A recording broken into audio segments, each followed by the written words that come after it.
Welcome to a walk through shadows. Join us as we shine a light on all things that might possibly be strange and paranormal. Each week we will share stories that may be based in fact. It could be a complete fabrication.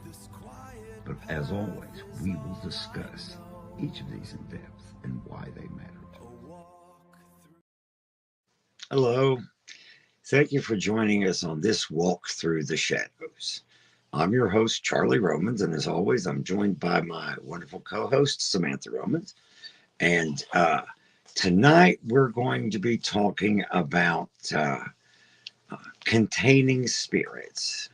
And probably the most famous way to contain a spirit, at least recently, it's got a lot of buzz, is Dybbuk boxes. So without further ado, let's just wade right into this. Okay, get out my extra set of eyes here. And as always, when we get, we'll tell you 3 stories, and any or all of those could be true or false. So you can try to guess along with us. Okay, the Dybbuk box and other soul containments. That's what we're talking about today. In Jewish lore, a Dybbuk is a disembodied, restless human soul. Now, a lot of people have a misconception that a Dybbuk box holds a demon. Don't get me wrong, a restless spirit that's angry and vengeful is bad enough, but it's definitely not a demon, which demons are much more powerful. Okay. It is the spirit of a dead person that cannot rest because of past deeds. Instead of an entity like a demon, it is a human soul, often sinful and malicious, that clings to a living host, hoping to complete unfinished earthly tasks. And unlike some supernatural creatures like the Revenant, which comes back from the dead to complete a task, Dybbuks are universally bad. They can only be removed by a Kabbalist, a pious expert rabbi. A man named Kevin Manis said he bought a wine cabinet at an estate sale in Portland, Oregon during September 2001. The items were being sold by the granddaughter of a woman that had recently passed away at 103 years old. The cabinet was one of only 3 things she brought with her after surviving a Nazi concentration camp. The granddaughter told Manis the box contained a Dybbuk and was never to be opened.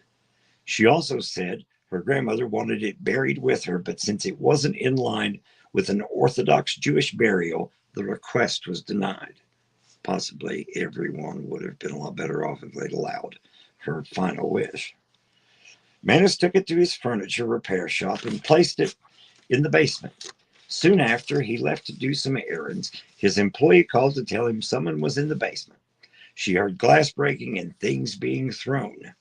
Manis returned to find a mess in the basement and every light bulb broken. The employee left and never returned to work. Well, it's kind of understandable. Kevin Manis opened the box to clean and restore it. Inside, he found 2 wheat pennies, one 1925 and the other 1928. Keep in mind that at that time, there was a lot more copper in a penny, and we'll come back to that here in a little bit. A small lock of blonde hair tied with a string, a lock of black-brown hair also tied with a string, a dried rosebud, a golden wine cup, and a cast iron candle holder with octopus legs. Some interesting things. He gifted the box and the contents to his mother as a birthday gift. Almost immediately, she suffered a stroke.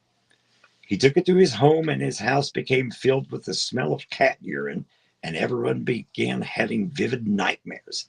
He even reported seeing a huge shadow figure. Kevin Manis decided to sell the box on eBay. Although he appeared on several paranormal TV series years later, Manis said he made up the story to get a better price on eBay. Which it might just be trying to deflect blame. The box was purchased by a college student, and it caused him to have such awful dreams and illnesses that he sold it within a month. It was then bought by a man named Jason Haxton. He had so many paranormal experiences that he started keeping a journal from which he later wrote and published a book. He felt like he was stabbed. He felt an electrical shock. His eyes became bloody and bloodshot, and he often felt like he was being choked or was choking. It became so disruptive to Haxton and his family that he had a wooden box built and buried it in the cellar under his house. Eventually, Zach Bagans, which you'll all know from Ghost Adventures, convinced Jason Haxton to sell it to him for his haunted object museum. It is displayed in a special room surrounded by rings of salt and sage. Musician Post Malone touched an area near the Dybbuk box during a visit and reported a streak of bad luck and several serious medical issues that he attributed to the curse. During an episode of Zach Bagans' series, the box was opened, and he says a black mist escaping the box was captured on film. Now, if one wants their own Dybbuk box, plans can be purchased online. You can find almost anything online these days. But if it is just the desire to capture a ghost, there are other ways. Appalachian folklore, which is near and dear to us because we're in Appalachia, says you can capture a ghost using just a glass jar and a candle. Place the candle in the jar. The candle has to fit completely inside the jar, and of course it has to be lit. Set the jar in an area you believe to be haunted. When the flame flares up and starts to spark, the ghost has entered the jar. Quickly close the lid and secure it tightly. A special container can also be constructed from mirrors. Build a box entirely from mirrors glued together facing inward. Use the candle in the same way as the jar, or add dirt from the suspected ghost's grave, which could be difficult if you don't really know where the ghost is from. When the spirit enters, lay another mirror on top and seal with candle wax. One thing to keep in mind, if you capture a spirit, it may be very angry with you if you ever let it escape. Okay, now, to start with, Dybbuk's angry spirits should never be trifled with. And Dybbuk's especially are, the intent is evil. They do not mean anyone any good wishes. They exist to annoy and to torment, which is why the spirits were put in these containers to start with. Now, a lot of these materials that you're talking about in the contents of this this box, for instance, okay, started with the copper pennies. Coming back to that, okay, copper. You normally think of things like this needing to be gold or silver or something like that, but if you go back in history, you'll find that the ancient Egyptians believed that copper was an excellent metal to channel magical energy, and I'm assuming that spiritual energy goes along the same lines. And when in the 20s, pennies were made of more copper than they are. Of course, now the penny in the United States penny has been discontinued, but more recent ones are more other metals like zinc and stuff like that. There's not a whole lot of copper in them, but in early 20s, there was quite a bit of copper in a penny, so that might be part of it. And locks of hair. Hair has been used in numerous cultures, everything from, amulets to protect you from evil to voodoo. And as a matter of fact, one of the really old legends was never let, always to burn your hair clippings and your fingernail clippings so that no one can get them and do something nefarious with you without your knowledge. And when you go to the Appalachian part of this, glass is interesting because it's really completely non-porous.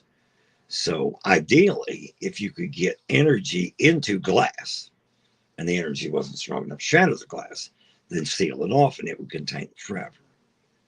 Now, I'm going to stop here just a second and ask your opinion on this, Sam. What do you think about all this? I think that it's very dangerous to mess with. And I feel like unless you know what you're doing, none of this should be attempted. Right. Because I feel like if you do it wrong, that's just gonna make them really mad.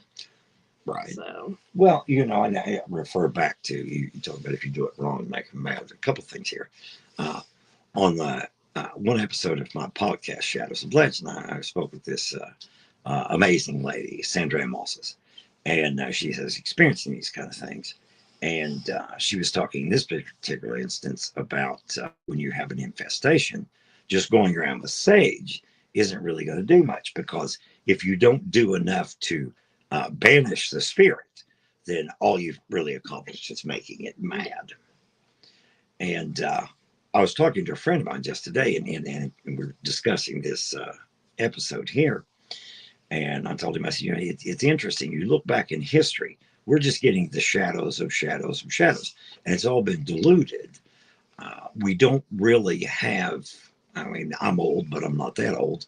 A lot of these ancient charms, we're not really getting all of the charm. So it's best not to go messing with things like angry spirits, much less demons, if you really aren't prepared, because the knowledge you think you have might not be perfect knowledge. yeah, it's kind of funny because like in history, a lot of things weren't written down because it was common knowledge, Right. and so there's a lot of things that's like, are you really doing it right, or are you just doing like half of it and calling it a day? Exactly. Because Yes. you don't really know because if there was something that was like, oh well, obviously if you have a spirit, you're gonna do this, and like that's not a thing anymore. You know. We said that's a really good point because new knowledge forces out old knowledge, and the internet. Nothing against the internet, but there is so much on the internet, and none of it can be vetted really. Uh, it's best to go back as far as you can to get clearer translations. But I remember even back 100 years ago when I was a kid, uh, that for instance, a very well-known, uh, I guess you would say, OG paranormal researcher Ivan Sanderson. When I was a young person, you could go into any library and find a book by Ivan Sanderson. It's difficult to do now. In the library's defense, if you ask them, they will find the book for you. So, and by all means, take advantage of that because this is clearer knowledge back in the day, and it gets diluted as time goes on. So, uh, it's just like now well, even when I was a teenager and earlier than that, uh, things like pentagrams, for instance, okay, they had devolved into either what most people consider to be a satanic symbol or rock and roll heavy metal covers, which I mean, a lot of them actually look cool. But the pentagram was actually originally designed as a protection device to protect you from the entity you're interacting with, which is not to be construed as a recommendation to interact with anything that nefarious. But always make sure your knowledge is perfect. It's like I was on a guest on one of the other shows on the web radio network, uh, explaining the unexplainable. And we were talking about werewolves at the time. And one of the old legends is we all think, oh, silver bullets. Okay.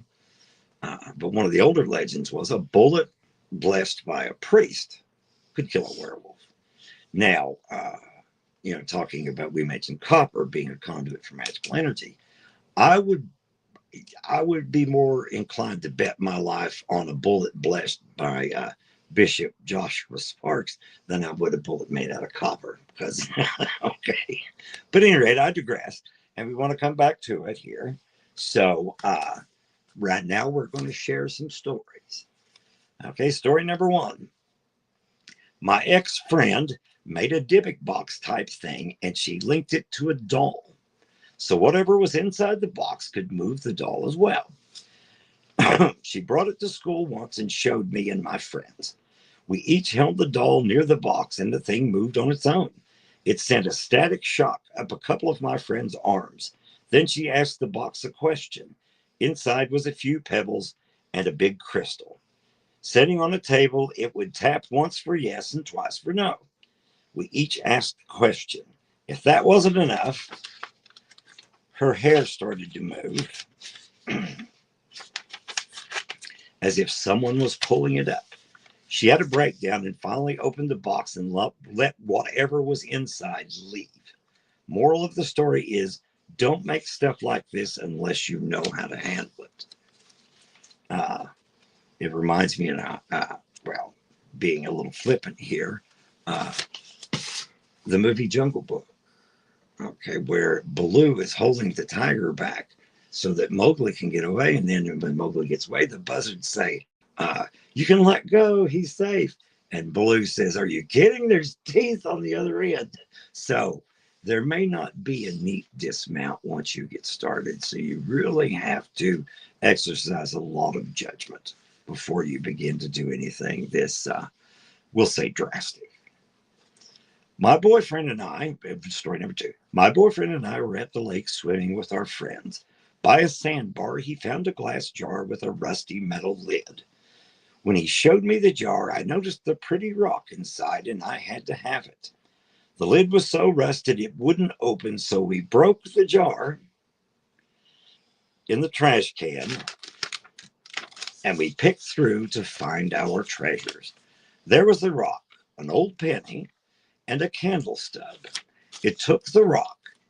Excuse me. I took the rock, and since it had a natural hole in it, I added it to a necklace. My boyfriend took the penny for good luck, and the rest was left in the parking lot. Our good luck charms were anything but. We almost hit a pig in the road on the way home. Almost instant car there. His truck transmission went out. My car headlight basically exploded. He burnt his hand at work. My dog got sick, and it cost $725 to get her better. My college roommate decided not to come back after the semester, so I had to live with a stranger when the fall semester started. And then I began to hear voices and was pushed down the steps by someone I couldn't see. My boyfriend told his grandmother about it, and she said we needed to get another jar, but put everything back in it, including a candle, light the candle. Then when the flame was tall, we needed to close it up real quick. We did it and threw it back in the lake. So far, so good. And like the person who had put the bottle in there before her, they made this someone else's problem, which is also something to consider too. Okay, story number 3. Summer of 2022, we moved into a new house. Something felt off, but I knew there were spirits, but nothing evil, or so I thought. One of the closets in the basement had a circle of salt and some witchcraft carvings. My papa came to visit this summer and was going to use that guest room in the basement. That was where all the paranormal activity happened, so I felt bad that someone was invading their space, so I went down and invited them to move to my room. Never a good idea to invite a spirit to do anything. From there, everything started going bad. My health got bad, and I even had suicidal thoughts. Okay, today I told my friend about it, and she said she could fix it. We used a jar, salt, and a candle, and did what she called the voodoo method. Things went wild. The beaded curtain was swaying, but as soon as we closed the jar, everything changed and seemed calm. Now I have a whole demon in a jar in my room. Interesting stories. And you'll notice that possibly in the first story, when they busted open the jar, that story. Now they took part of the stuff, not all of it. But then the grandmother made them put a candle in it. One of the things I forgot to mention earlier, okay, candles today are made of paraffin and various other things. You get scented candles, aromatherapy candles, all these things, right? Got some very nice candles back here. But back in the day, before mass production and things of that nature, uh, candles were made of tallow. Tallow is essentially animal fat. Hopefully, none of it is human fat, but animal fat. So there is a biological element to even the candle. And of course, flame. Flame has always been considered to be quite the paranormal ingredient. So, with these things here, uh, well, before we go back and decide if these things are real or not, and flip the flip flap, as it were, and find out which one's which. Um, okay, let's discuss some other things here. Okay, now the container itself is important, but the lid's just as important. And in the case of a Dybbuk box, you know, to draw a parallel, okay, and comparisons here. Uh, One of the most famous Dybbuk boxes was made out of a small portable wine cabinet. Mm-hmm. Now, it did seal and it locked, but it wasn't what you would call airtight or anything like that. You couldn't pour just water in it without it running back out. So there had to be something else to bind the energy in there. Now, conversely, you could say a jar is hermetically sealed. So that would be, you would think that would be a superior container. But a lot of these things are made out of special woods and stuff like that, like teak and stuff like that. Um, and mirrors are interesting. Uh, Old school people used to believe, and I say old school people, we're talking about our ancestors. They used to shy away from mirrors because some of the more superstitious or perhaps knowledgeable people believed that a reflection could capture part of your soul. Well, ideally, a ghost, a spirit is just a free range soul. Mm. So if you could get this soul between these mirrors, and assuming that their thoughtfulness was accurate, then it would be a relatively simple matter to trap these. But why would you think, this is one of the questions I was going to ask you earlier, why would you think someone would have to trap a spirit? I mean, if they're causing too much trouble, I feel like people would assume that trapping them would be a good idea. And I mean, I guess if you can't get them to pass over, mm-hmm. then, if they're causing too much trouble, like that's kind of the only option you got. Well, if you can't get rid of them. But then, the way people are in general, like they might do it for funsies, well, that's like, because people can be that way. They can be. A lot of the old legends and tales involved curses and things mm-hmm. of that nature that bound the spirit to a certain area. And a lot of the curses involved, things like, may your soul never find rest and things of that nature. Well, there's a couple of factors here. Even if, of course, in this instance, you would have to at least acknowledge the possibility, excuse me, of ghosts, or everything becomes irrelevant. But words and things matter, because words generate ideas and formulate things. And symbols, well, a lot of the old, let's just call a spade a spade. It was black magic. And a lot of the black magic involves certain sigils being drawn and in certain things, whatnot. Even allowing for a lot of what the so-called magical formulas were basically ancient alchemical formulas that they were trying to hide things, because they didn't want everybody to know their secrets. So it is interesting that all of the components here that it would take to do that. I've said this before, and I'll say it again. I'm a fan of Stephen King. Well, in the story The Mangler, Stephen King basically deconstructed everything that was necessary to summon a demon, and used modern components. If you get a chance to read the short story is really good. So, and they ended up essentially accidentally summoning a demon. Mm. So, but all these things, these materials, they have a very serious, serious effect on things. Mm. And most people don't. Well, we have the luxury in the modern world where our lives are safer. Now, I'm not saying that they're completely safe because we cause a lot of our own problems, but we have a luxury of just ignoring things. Uh, if and I'm having trouble with my coffee here.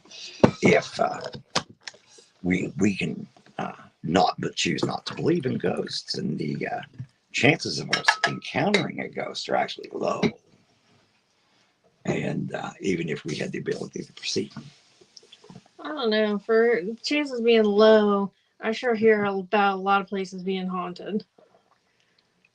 Well, I made this statement just the other day. In Appalachia, you don't ask somebody, "Do you have a ghost story?" You ask, "How many ghost stories do you have?" Mm.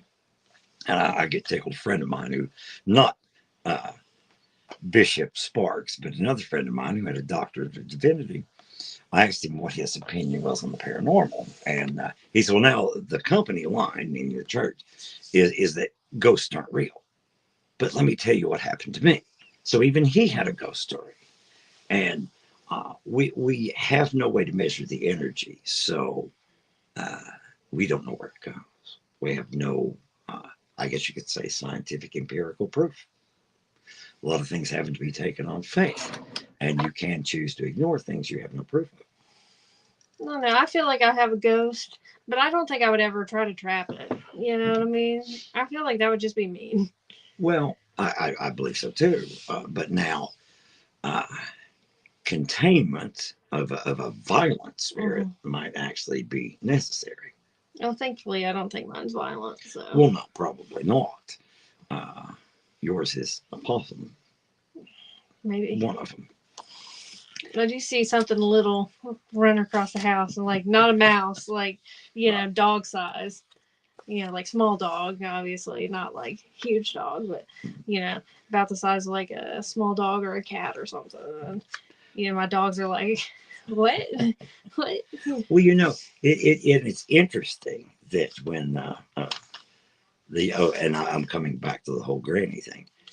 It's interesting when the younger people reach the limits of uh, their wits and their limits of their knowledge and how to deal with this. Suddenly they went back old school. They Yeah, didn't even ask mom and dad. They asked grandma. yeah. Okay, because grandma knows. It's like I have a friend, and she tried everything with her son because her son has like ADHD and stuff, and tried everything with him, and then she went to like all herbal stuff and Yeah. like the you know things that we used to do to help calm people down and keep people from getting sick. They never get sick, and I'm just like, I get sick every day. I'm like, how? It's wild, but apparently that stuff works.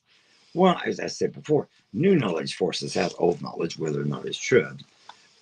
And science has a problem. And again, I'll make the disclaimer here: I am definitely not anti-science. But science has a huge habit. If it can't reproduce it or prove it, it decides it doesn't exist. And it'd be much better to say, well, we can't prove it yet. We can't Mm-hmm. qualify it yet. Because if somebody just give it up and said, oh, it's not real, then we wouldn't have had advancements. We wouldn't have had wonderful Yeah. people like Newton and everyone else. So the ex friend, Mm-hmm. and I think it's amusing that it's led by, the lead is my ex friend. Yeah. So things are going south to start with. Uh, that made the Dybbuk type box. What do you think about that? Do you think that story is true? And that's story number one. I don't know. It seems too much happens. You know what I Okay, mean? right. Like it seems like they got way too much feedback from this spirit. So you think the writer of this story was drinking bergamot and playing with a magic 8 ball? Yeah. It's a possibility. Okay, now the second story, let me get to that here, about the jar that they found in the lake. I don't know if it's real, but I too would be tempted to break a jar to get a cool rock out of it, especially a rock with a hole in it. You are your mother's daughter because she would do the same thing. Yeah. That means that probably she made it up because she knew that I would bust the jar open to get the rock. Mm-hmm. Trying to be sneaky on us. And even during the telling of the story, the lid was rusted, so you couldn't open it up and close it back. Mm-hmm. And apparently these people don't own channel lock pliers. But still, okay. Now, to me, that one actually sounds, I would say this one's true. Too suspicious. But I agree with you on the first one that there's too much going on. I think that is either someone's trying too hard or it is, in fact, just made up. Mm-hmm. Okay. The pig in the road was a nice touch. You almost never run into a pig in the road. Yeah. Although when I do a lot of my traveling here, I go through places where there's several Amish houses. So I've run in goats in the middle of the road and horses and things like that. Well, was it last year that there was that wild boar? Oh yeah, up by the house. Oh yeah, wild pig. So I guess it's possible. And the Amish guy that lives up there actually helped me track it down, but it wasn't his. Nobody knows where this pig came from. Okay, how about the person moving into the new house? And found out weird stuff, and her papa was staying there. She invited him to her bedroom. I feel like people are just stupid enough to do that. You're right, because I remember watching that one paranormal show, and for life I can't think of the name of it. It'll come to me after we're done here. But this girl is visiting her friend, and the friend has a ghost, and she says, "Well, yeah," and the ghost is wanting a friend. She says, "Okay, I'll be your friend." So then the ghost follows her home from her friend's house, and then her friend doesn't want anything to do with her. But so yeah, I think there's some truth to this one. So now for the big reveal. Okay, number one was true. It was found on a paranormal website. So that one, yeah. I still think they exaggerated. Okay. On that one. Yeah, so we both were wrong about that. Number two, you hit the nail on the head. It was fake because your mother actually did make it up. Yeah, I knew there's a rock with a hole in it. She made it up. And the third one was true, reported as true on Reddit. The one about her papa staying there and inviting it into her room. Reddit's the place that people would admit to being that dumb too. Well, yeah, it's the thing of it is, you think, oh, there's no harm, there's no foul. Okay, there is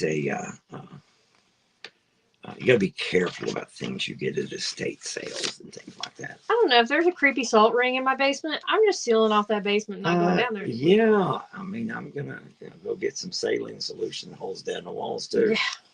Because it could be that someone is just having a lark, as it were. I've seen the reels where the guy's putting in a porch and he buries a plastic skeleton. Okay, that is funny. Just so that when somebody dig it up, they run into bones. That is harmless enough, I guess, unless you have a heart attack when you dig it up. See, now, if they were really smart, they would go get one of those medical testing bodies. Pay for one of those and put a real skeleton under there. Well, see, there's so many laws involved with that. Well, no, you can buy them for like schools and stuff. For schools and stuff, but having one for research is not the same as burying one in your backyard. That I'm pretty sure qualifies as desecrating a corpse. So, if anybody finds out, what would you have to do?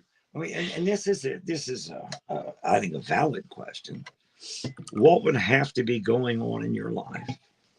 What would be so important that you thought it was unfinished that you would deny death? I don't know. Maybe, if I haven't finished the latest Fallout game or something, I'll come back and haunt it so I can see the end of it. That definitely qualifies, yeah. Yeah, I think it would. Fallout's that important to me. Maybe, the next WoW. You see, all this stuff really ties together, like I mentioned before. A lot of the ancient legends. I really want, and I read this. This has been, well, uh, probably over 50 years ago. I read this the first time. A woman, a poor woman, had saved her money her entire life and bought some very, very nice fabric and made herself a shawl to be buried in.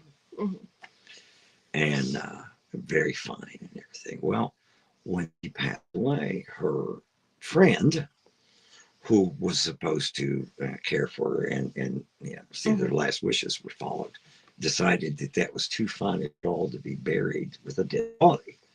So she buries the body without it. I'd haunt somebody for that. And then she was severely haunted to the point to where she eventually herself committed suicide to escape torment. Seems fitting as a crime. But and that well, I'm telling you stories. I'm talking about Dybbuk and having this uh, well, angry spirit. Reminds me of another episode of Shadow Legend when I was interviewing Forsyth. And of course, Wes Forsyth is the media director for the popular paranormal convention Scarefest, and he just was very pragmatic about it and laughed. He did, and I will paraphrase him. He said, if they're a jerk when they're alive, they're going to be a jerk when they're dead.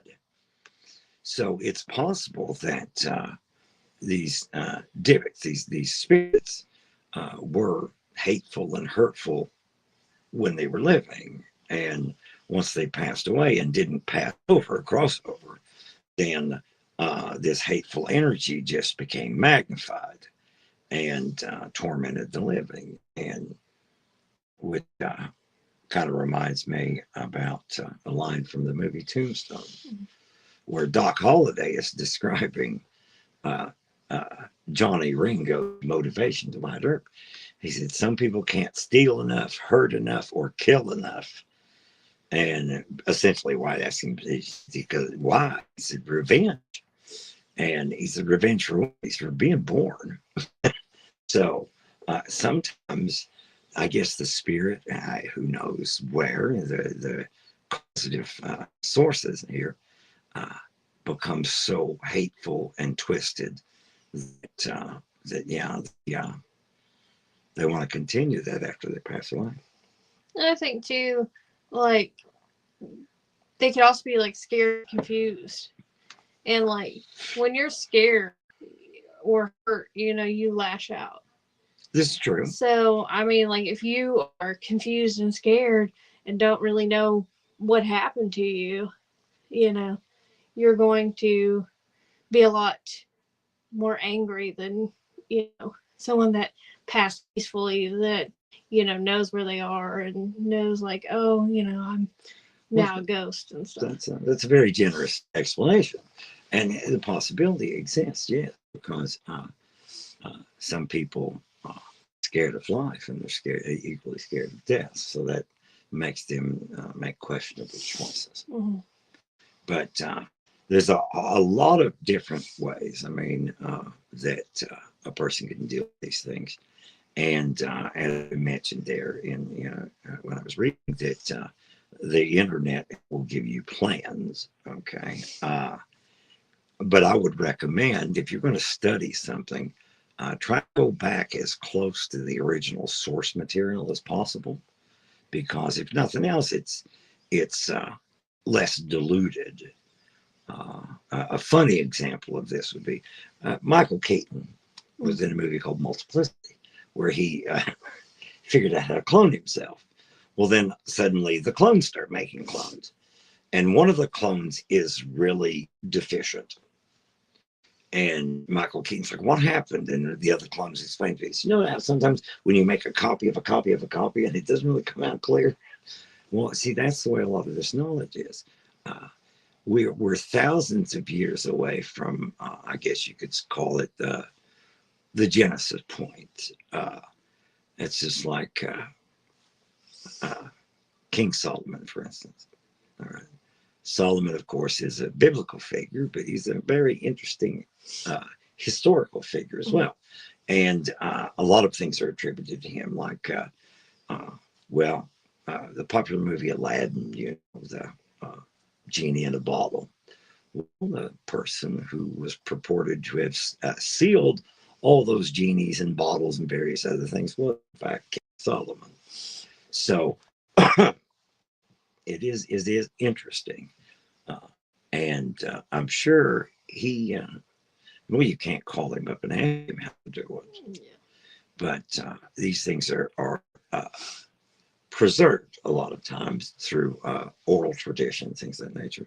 And we mentioned in the reading there that to effectively deal with this, you need a specialized, which means a highly trained and specifically educated rabbi. So you're starting out with a holy man, Yeah. and it kind of crosses the line from uh, Orthodox religion into uh, Jewish mythology and mysticism.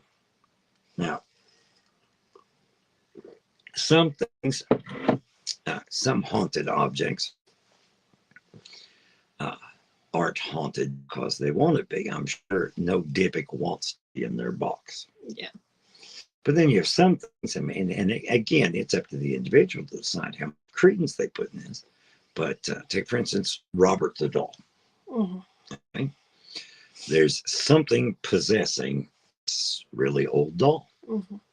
Now, ideally, Robert just has to be left alone. He's not this entity that goes out and looks for people to mess with. But if you disrespect him, Mm-hmm. then horrible things have been expected to happen. I mean, like, I feel like it's just like part of being a person, though. Like, Mm. even the most chill, like, well-rounded person, like, if you come in disrespecting them, especially like, that's kind of his house. The doll is his house.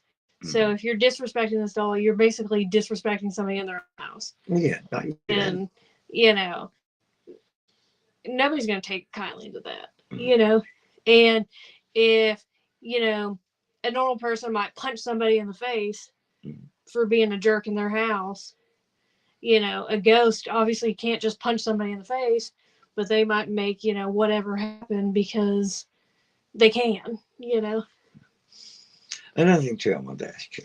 Okay, so now the grandmother passed away, and the Dybbuk box was sold in the sale. Do you think that these spirits in these contained items, whether it's a Dybbuk box or doll or whatever, they actually try to manipulate things so that they will be opened?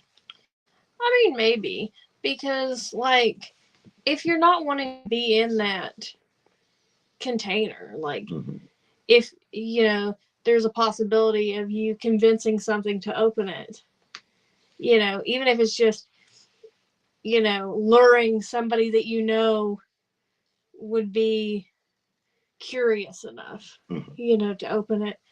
I mean, you would.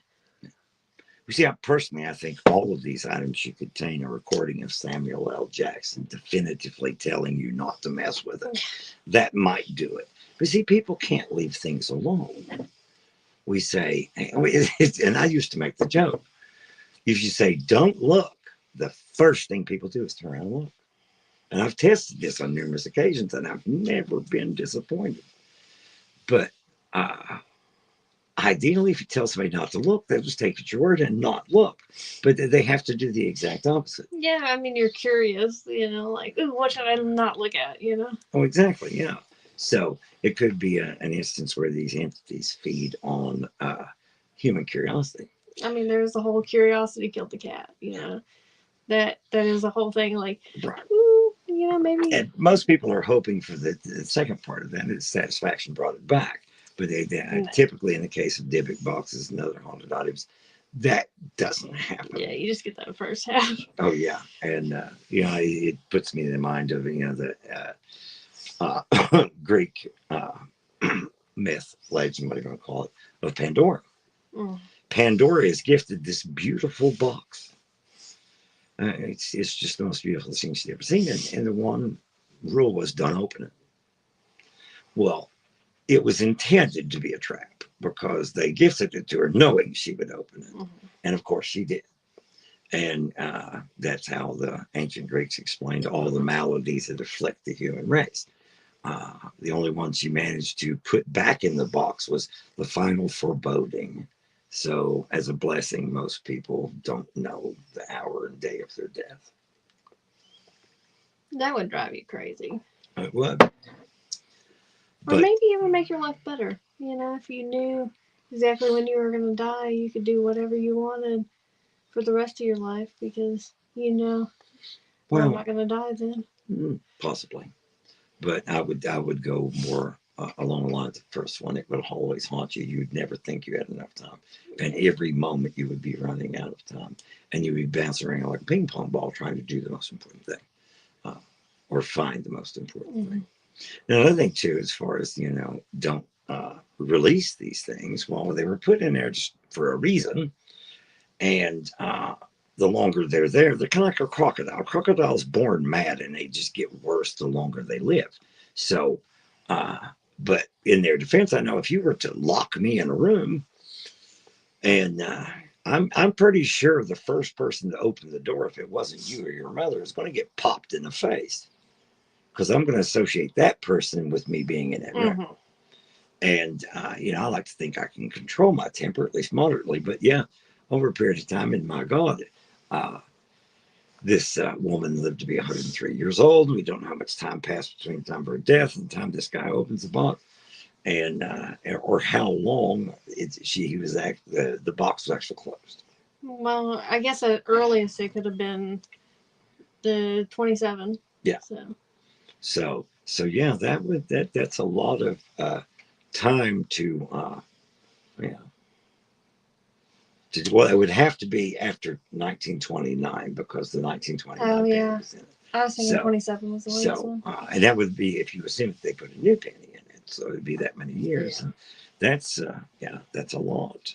And as well, as with most things, especially when you find yourself, and we all are doing this, feeling our way around and straining to see through the shadows and find what's true and what's not. It's always better to exercise some caution. Yeah. So, what would be your advice when it comes to Dybbuk boxes and haunted items that contain? We'll even throw out supernatural entities like demons and things like that.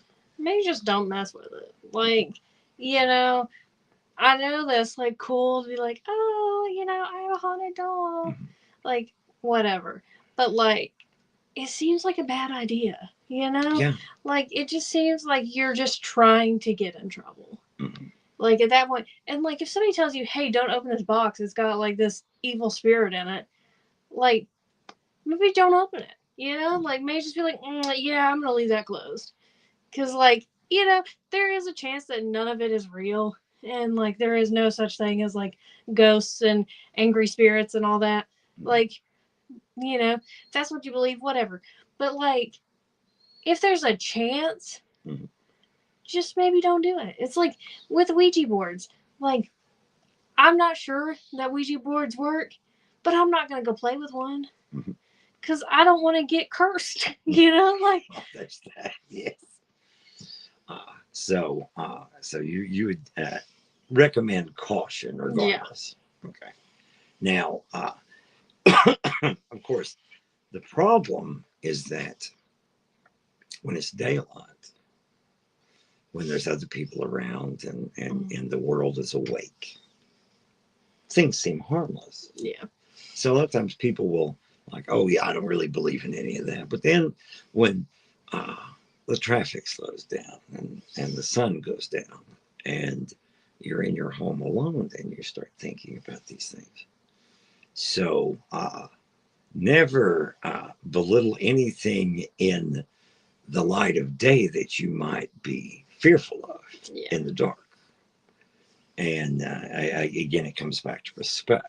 Mm-hmm. And you can respect something without liking it. I mean, I'm not going to say I'm ever a fan of a demon, but yeah, give it its due. I mean, uh, always be respectful. You can be against something and even give it Yeah. respect. And that's why, a lot of these paranormal investigators will go in and provoke things. I didn't do that. And I tell the story. We were going over to my friend's house and pull up and it's raining. And she says, "You can't smoke in the house." And it was actually an extra house no one lived in. I'm like, "Why not?" She said, "Pap doesn't like it." I said, "Who's Pap?" She said, "My papa, Pap." And I told her, I said, "Your papa passed away." She said, "Yeah, I know, but he still doesn't like people smoking in the house." So I'm standing on the porch. It's raining cats and dogs. And we were going to hang out. A bunch of us were going to hang out there for a while. And standing on the front porch with the front door wide open. I said, "Okay, Pap, look, not being a jerk, not being a smart aleck, but I'm not going to stand in the rain and smoke a cigarette. If you have a problem with this, you need to do something now." Now, granted, this was, I guess 19 years old. Uh, so, young punk kid. And I was being my version of respectful. Mm-hmm. Okay. So I waited a couple of minutes, nothing happened. I said, "Okay." So went inside, I even promised, I assured them that I was not going to burn the house down and burn holes in the carpet and stuff like that, because that's just rude. Okay. So spent 6 or 7 hours there. We were all hanging out. Nothing happened. And I probably went through half a pack or better of Lucky Strike cigarettes. Uh, and then we left, and, nothing was said about it. And a friend of mine actually was part of that group. Later, he said if you were in the house and you lit a cigarette, pictures would fall off the wall, things like that. So maybe it's something as simple as, well, I mean, again, back to the whole thing about Robert Mm-hmm. Dahl. Okay, here's a receptacle of spiritual energy. Whether it was intentional or it was enforced on that receptacle, uh, for whatever reason, a lot of people believe that there is an entity that inhabits the dome, and that an entity insists on respect. Mm-hmm. So, and I don't know if our listeners here or viewers have heard of Robert Dahl, but as popular opinion goes, he has his own museum there. Yeah. So if you go in there and just start snapping pictures, being disrespectful, horrible things happen. But if you walk in and you're respectful and say, "Okay, Robert, I'd like to take a picture," nothing happens. Now, you could say, "Oh, well, that's just the power of suggestion." And that's possible. It's always possible because we do a lot of weird things and detrimental things to ourselves Mm-hmm. without really knowing we're doing it. But the possibility does exist that uh, Robert is reaching out and making your life miserable because you didn't respect him. Yeah. And which, I mean, honestly, that's just like at the newspaper. I told them, I said, "Don't ask me to pick a fight. I can pick a fight with the best of them. I could have picked a fight with Mother Teresa. I just choose not to because that's not the way I was raised." Uh, my mother, and I still think about my mother. If I acted that way in the general rule, she'd beat me because she taught me to be respectful. And that's the way I generally go about my life. Now, when I'm provoked, that's another story. And I guess possibly my personality being that way, that's why I understand these things, Mm-hmm. is because, I mentioned paranormal investigators are going in and provoking things. If you walk into my house and you start ordering me around, the first thing I'm going to do, I didn't invite you, get out of my house. Mm-hmm. And if you don't leave, then I'm going to do exactly I can to make you leave because it's not your house and it's not Yeah. your rules. Uh, Humans, however, are arrogant. We assume that because we want it to be a certain way, it will. And unfortunately, karma, if you want to call it that, is not really, well, it doesn't operate with kid gloves. When it comes back to you, uh, it really slaps you down. So Yeah. it pays to be respectful and acknowledge everything. Yeah, karma's no joke. And if you ever are in a position to where there is an entity, a spirit that you are trying to contain, again, I'm not against the internet, but I wouldn't place my sanity, my health, in the hands of just some random meme on Yeah. the internet. I'm not gonna trust WikiHow on how No, to no. capture a ghost. Now, granted, maybe the Queen Witch of the world is actually the one running the witchcraft version of Wikipedia. Who knows? Actually, Wikipedia kind of sounds like it should be, but it's more likely that it's a person that probably knows a little bit. But uh, do you want to bank on that? Do you want to base your health and happiness and mental stability on somebody maybe being right? Yeah, I don't trust people enough for that. No, I don't need to trust it. Just that approve. Uh, but there's a lot of people that will say, "Oh, this is just it's all fake," and people are indulging in telling a good story and things of that nature. Um, the person who was discussing the Dybbuk box actually had it just it was on several paranormal shows, and then came out and said that he'd made it up to make the drive up the price on eBay. Well, maybe he did. And then again, maybe he's just saying it's all fake, so he doesn't have to feel guilty for all the horrible things that people happen to people after he got it. Because, again, like I said, uh, put the bottle back together, throw it back in the lake, make it somebody else's problem. Why would you do that? It's just like you see on a lot of instances where these people buy a house and it's haunted, and they've got all their money wrapped up in this house, so they can't just leave. But it's still haunted, and they try to get rid of it, and they fail to get rid of it. So what do? They sell it to somebody else. And I'm thinking, okay, well, yeah, it may wreck my credit, but I like to sleep at night.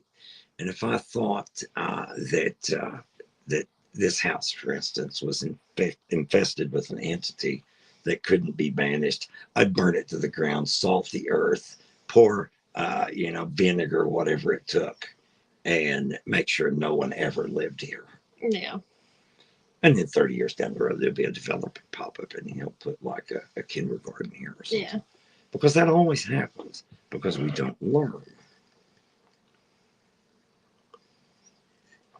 Sadly enough. Yeah. But, and back to the whole thing about new knowledge versus old knowledge. And what you said about, well, maybe all the instructions weren't there because it was assumed to be common knowledge. So generations pass from the initial story, and we really don't know how much of the whole story we got. Mm-hmm. So it's quite amusing, in a way, funny but sad. Yeah. So at any rate, so we want to thank you for. You have a comment. Oh. It says, "We didn't burn the house in South Shore." LOL. Yeah, I wanted to, uh, but I have a sneaking suspicion that it only happened to me and your mother. Funny story. It was creepy. There were strange, unexplained occurrences that happened. But one of the most striking ones was this. Uh, I kept hearing people talking in the middle of the night. And this is in wintertime. And then and I've said this before, I'm sure.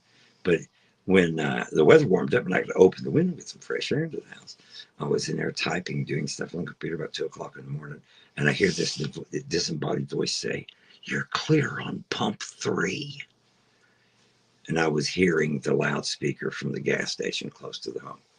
But yeah, possibly I should have burnt that house to the ground and salted the earth. So, but then again, it was next to uh, uh, an American Legion, so I'm sure all the veterans can handle it. So, well, at any rate, thank you so much for joining us on this walk through shadow. And if you have any comments, feel free to send it here You can share it with me personally at charlie@charlieromans.com. All one word, all lowercase. And if there's anything you'd like us to talk about in the future, don't hesitate to let us know. So for the moment, thank you, and be careful walking through the shadows. It's easy to trip.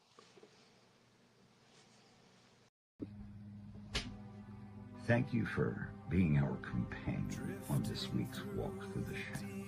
Join us next week when we will share more stories of the paranormal. Until then.